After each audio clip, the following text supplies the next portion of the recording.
sus variantes y diversas disciplinas. Bueno, seguimos acá por Galáctica Radio y Televisión Digital y vamos a España hoy. Estamos con Pablo Huerga, entrenador y futbolista. Bueno, primeramente, bienvenido Pablo, ¿qué tal estás? Hola, buenas, ¿qué tal? ¿Qué tal va todo? Muy bien, muy un gusto tenerte aquí. Bueno, conocer un poquito de tu vida, ¿no? Ya nos conocemos hace un tiempo, pero bueno, para hoy compartir un poco con el público de tu trayectoria, de tu, bueno, de tus proyectos, de tus logros, de tus sueños y un poco de todo, ¿no? Así que bueno, cuéntanos un poco de esa camiseta que tienes puesta ahí. Bueno, encantado, lo primero, encantado de estar aquí. Bueno, pues Muchas gracias. la charla es genial aquí. Y nada, la camiseta, mira, me la he puesto, que ha sido coincidencia porque yo estuve en China, bueno, tengo camisetas de donde he entrenado, de Talavera, de Francia, de Andorra, y también estuve en China y fue un regalo, la verdad. Y nada, una experiencia que tuve allí. Otro mundo, ¿no? Porque ir de España a París, bueno, de España a Francia, a Alemania o al este europeo es más o menos, digamos, pero China sí que es un shock cultural, Sí, civilizacional, ¿no? sí, la verdad es que, bueno, yo estuve en España y, bueno, pues buscaba una experiencia, digo, quería salir al extranjero y además fue la primera experiencia que tomo yo, fue a China. Estuve, bueno, pues el fútbol allí es muy diferente, era el boom que tenían los entrenadores españoles para firmar en China antes del COVID. Cuando ya llega el COVID, pues todo se paró, pero la verdad es que estábamos allí muy bien, todo muy profesional. Allí las estructuras de campo son increíbles, o sea, yo nunca había visto tantos campos juntos para entrenar. Y muy bien, fue una bonita experiencia, pude aprender, trabajé con gente de todo el mundo, porque bueno, iban entrenadores italianos, ingleses, franceses, de todo el mundo, y bueno, pues argentinos, de todo había allí. Brasileños también, había el preparador físico era brasileño, y muy bien, muy bonita experiencia. El nivel sí que, el nivel es mucho más fuerte en España, hay que decirlo. Eso es lo que iba a decir, que el fútbol es un mundo un poco bizarro, ¿no? Porque con tanta estructura y todo, bueno, el fútbol chino tampoco no es que se imponga ahí en los primeros del mundo. Y por ejemplo, hay lugares como Brasil, por ejemplo, que la mayoría de los jugadores vienen de lugares muy humildes que se llaman favelas en portugués, ¿no? Y juegan así Sí, sin descalzos y bueno, como pueden, comiendo mal y por ahí, bueno, salen cracks. Entonces el fútbol, ¿de dónde viene el talento es nato? ¿Tiene que ver con el país? ¿Cómo ves eso? ¿Tiene que ver con el entrenamiento? ¿O es la varita mágica? ¿Por dónde pasa la exacto, forma? tú fíjate que en China pues tiene una gran población, tiene 1 millón de habitantes, bueno, ahora no lo recuerdo exactamente, y yo pensaba, digo, tienen que sacar 11 jugadores buenos para competir pues, contra España, porque son, vamos, la población es enorme. Y bueno, yo tengo a mi mujer que es uruguaya, ¿vale? Y bueno, pues en Uruguay creo que son 3 millones, o sea, es muy, bueno, en China son 1.000 millones y en Uruguay son 3 millones y sacan una selección muy fuerte. Y bueno, pues te plantea así que en China, bueno, pues la creatividad no existe, los jugadores no tienen esa pizca de picardía que tiene a lo mejor el jugador argentino que tiene abunda en Argentina o en Uruguay. Y bueno, pues también es la cultura de pensar y por eso, bueno, pues les está costando, por ejemplo, yo creo que en China les está costando llegar por ejemplo, implantarse en una final del Mundial. Es difícil. Yo he vivido por esa parte del mundo, ¿no? Precisamente en Rusia, soy un poquito, culturalmente soy un poquito ruso inclusive, y yo creo que por aquel lado del mundo no es tanto el fútbol el deporte principal, sino más bien por ahí por los deportes tipo olímpicos, ¿no? Gusta mucho por ahí. Así que bueno, a lo mejor es simplemente que no es el fútbol, que además es una creación de Inglaterra, ¿no? El fútbol es europeo, después bueno, lo adoptó Brasil, y bueno, y hablando de Uruguay, Uruguay tiene muy buen fútbol, ¿eh? Me consta. Sí, Por el tamaño sí. que tiene, fútbol. Pero donde yo estaba en China era muy profesional, o sea, profesionalizaban a los jugadores desde pequeños, a los 12 13 años, y se dedicaban expresamente al fútbol y les costaba mucho. O sea, querían hacer un ambiente que en 10 años, yo estuve allí hace 6 años, y querían llegar a que esos jugadores llegaran a ser los jugadores profesionales. Pero bueno, es difícil, la verdad es que es difícil, hay que tener mucha paciencia y seguir y seguir. Esto es el fútbol, disciplina. Y aquí, bueno, hago una predicción aquí. Estamos grabando esa entrevista en el 2025 y si estás mirando esa entrevista dentro de 20 años, dentro de 30 años, desde 50, o cuando estemos aquí, Pablo y yo, Por si acaso, bueno, pero me consta que los chinos siempre comienzan algo siendo malos, entre comillas, y después, bueno, con la paciencia china que tienen, y eso fue porque los chinos hace 30 años no existían económicamente y hoy es la potencia número uno en tecnología, en todo. Entonces, bueno, ciertamente ellos están plantando fútbol, ¿no? Ciertamente dentro de 20, 30 años, y por eso ese es un documento, esa entrevista, Seguro. van a ser los número uno seguramente, ¿no? Si siguen así, con ese foco que tiene, con ese espíritu emprendedor que tiene y de disciplina que tiene y sabiduría también, ¿no? La sabiduría confuciana que Exacto. Exacto, yo creo que antes o después llegan. Al final con trabajo, trabajo y tienen una disciplina muy recta y yo creo que, bueno, pues antes o después llegarán donde quieren. Igual que, bueno, pues ahora en Qatar, se está ahora el boom es en Qatar, en Arabia Ah, Saudí, sí, y sí, bueno, ahí hay dinero, es mira, lo están consiguiendo. hay mucho dinero, que es un recurso importante para el fútbol también, ¿no? Ahí ya no saben qué hacer con tanto dinero, no saben dónde meter tanto dinero porque el petróleo, ¿viste? Así que bueno, es un hermoso... Exacto, jugadores de primera división de España que tienen 22 años están yendo ya, dicen, bueno, me marcho a Arabia Saudí que me pagan pues 10 veces más. Es que es difícil, o proyectas tu carrera o vas económicamente y resuelves ya tu vida y no tener problemas de dinero. Bueno, pues son Yo creo decisiones al final. yo creo que ganar 1 millón de euros por mes y ganar 20 millones de euros por mes, yo creo que no hay mucha diferencia. Salvo que uno quiera, yo qué sé, por ejemplo, ser un jefe de Estado político que tiene que salir comprando voluntades, pero como ciudadano yo creo que no hay mucha diferencia. Sí, sí, yo pienso lo mismo que tú. Hombre, yo tiro, a mí me Yo creo que la gusta... carrera tiene que priorizarse la carrera, porque ¿cuál es la diferencia? Si tienes Sí, un Mercedes-Benz o una Ferrari o 5 Ferraris, o sea, ¿cuál es la diferencia, no es cierto? Si porque bueno, eso en el caso de que uno tenga que priorizar, ¿no? Yo creo que hay que porque además es muy interesante ese tema, porque eso no es un tema pequeño, ¿eh?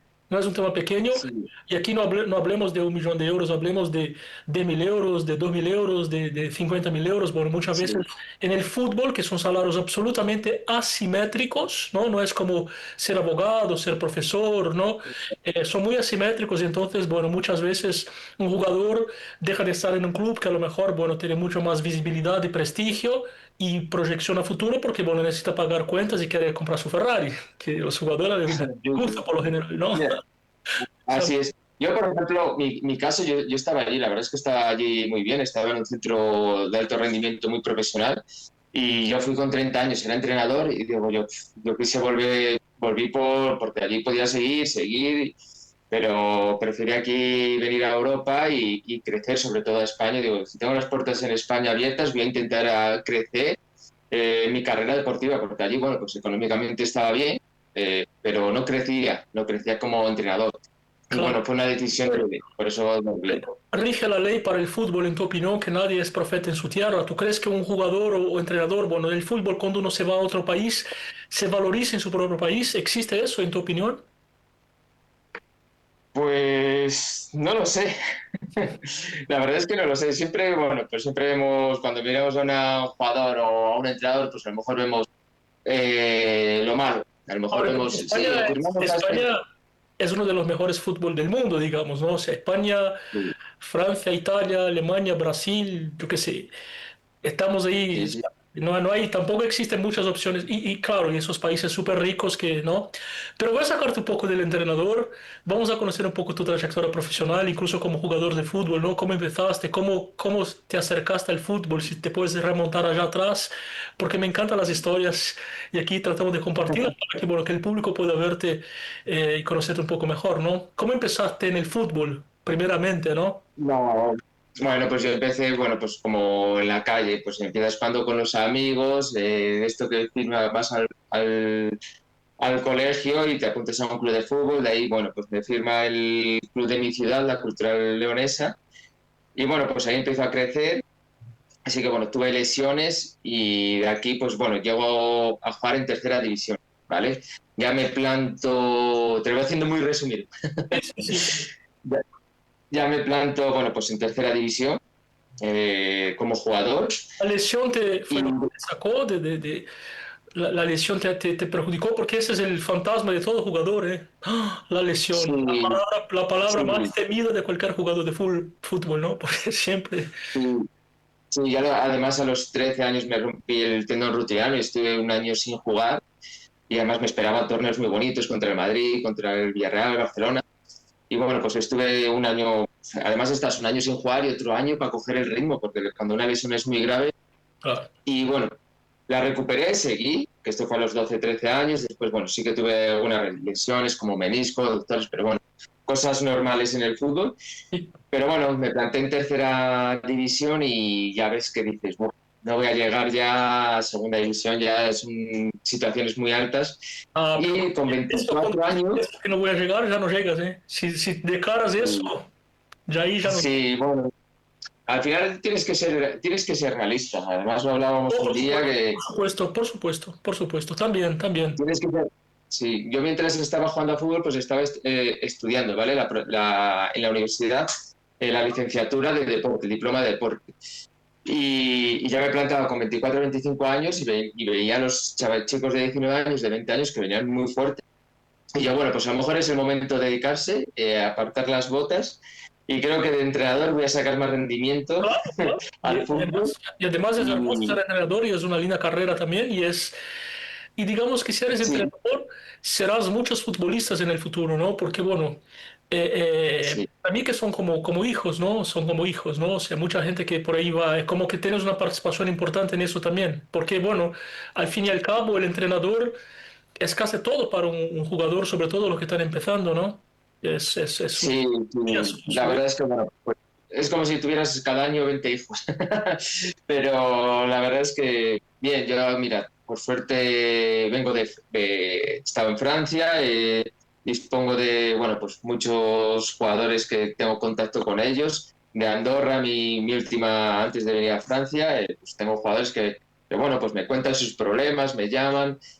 También, bueno, pues de Benvibre, de España. La verdad es que es muy, muy bonito. Aportas mucho. Es una profesión muy, muy difícil, porque obviamente a todos los jugadores es imposible, los jugadores que no juegan, evidentemente, pues no vas a estar contento con ellos. Les puedes dar mil explicaciones, que hay jugadores que piensan que son muy buenos, que me parece bien, que van a llegar a primera división, pero bueno, hay que tener también hay que tener sentido común y trabajar disciplina, ¿vale? Y es difícil, o sea, hay que trabajar y en un año no te va a llegar, en 2 años, y hay jugadores pues, que se frustran y bueno, pues no les puedes, al final la toman contigo, que es normal, Sí, el problema del a entrenador. veces es ingrato, a veces es ingrato, sí, sí.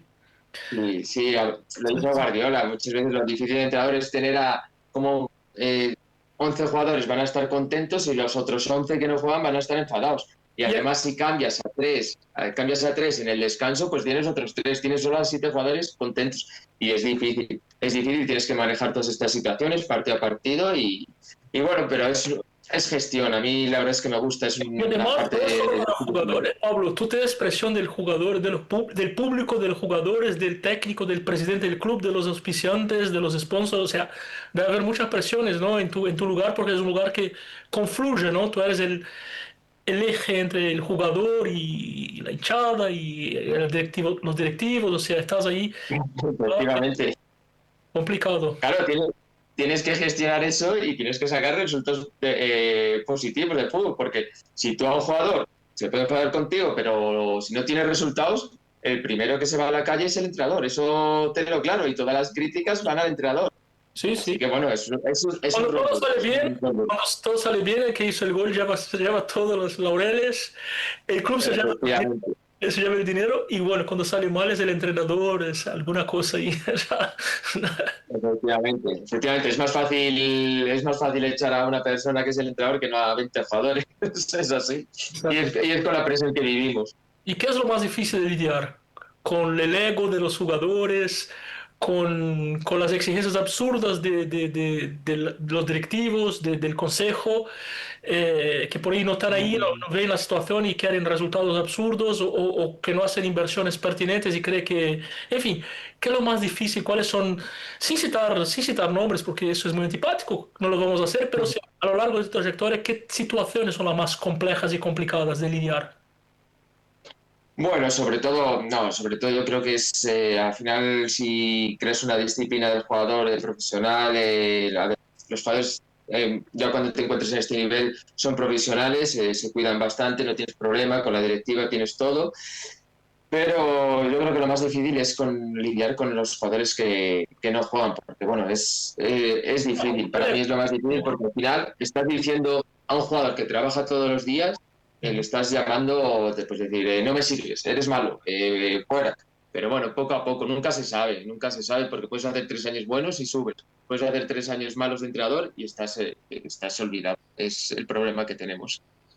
Bueno, Pablo, quiero agradecerte muchísimo por estar aquí, por esta entrevista. Hemos hablado con Pablo Huerta y quiero compartir con el público también que he tenido la buena experiencia de haber compartido situaciones profesionales con Pablo, que es muy profesional, muy serio, muy elegante trabajando y muy caballero. Así que eso quiero decirlo porque lo mereces, ¿eh?